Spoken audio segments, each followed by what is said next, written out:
بناوی گلی وارگه شهید رستم جودی ام خیرهاتنا دزگی مام دکین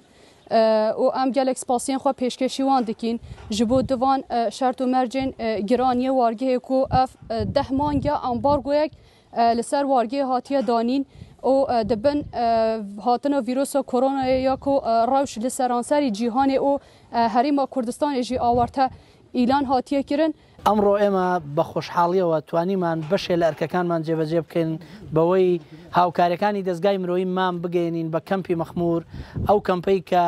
هاوڵاتیانی ڕۆژاوای کوردستان و باکووری کوردستانی لێنشتەجێن لە هەموو لایەکەوە ئابلوقەی خراوەتە سەر بەداخەوە کۆمەڵێک ئینسان لێرە دەژین ئێمە لێرەوە داوامان لە حکوومەتی عراقی لە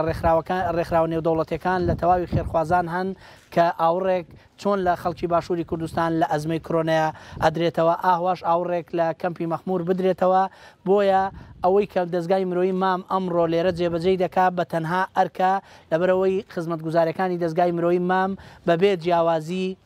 جەندەری سیاسی بەبێ جیاوازی بیرکردنەوە خزمەتگوزارەکانی پێشکەش دەکات.